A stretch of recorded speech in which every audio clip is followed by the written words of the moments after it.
Shalom. I am Cantor Lois Kittner of Adath Shalom in Morris Plains. I've been asked to prepare a few words on Parshat Balak. When reading through Balak, what keeps coming back to me is not the famous Ma Tovu, in which God is speaking through Balaam and blessing the Israelites. Instead, what strikes me is the dysfunctional relationship between the Israelites and God. As the Eitz Chaim commentary on Balak states, God continues to watch over Israel and extend divine protection to them, despite their recalcitrant behavior and lack of appreciation. The question that presents itself is, why? Why does God continue to remain in relationship with Israel when in this week's Parsha, the Israelite men profane themselves by whoring with the Moabite women and engaging in sacrificial feasts for Baal, the Moabites' god? Perhaps the answer is found earlier in Leviticus 19, verses 1 and 2, the opening verses of Kedoshim. Vaydaber Adonai el Moshe lemor.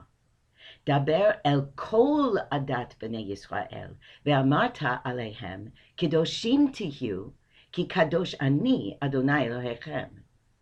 God spoke to Moses, saying, "Speak to the whole Israelite community and say to them, you shall, imperative, you must be holy, for I, the Lord your God, am holy." The reality is that communities are made up of individuals. Some strive to respect the holiness that is inside of each of us, and others bow to profanity. But God knows there is holiness in each of us and will not abandon the whole for the errant among us. We are not God, but we are commanded to strive towards holiness. So we must continually be given the opportunity to do so.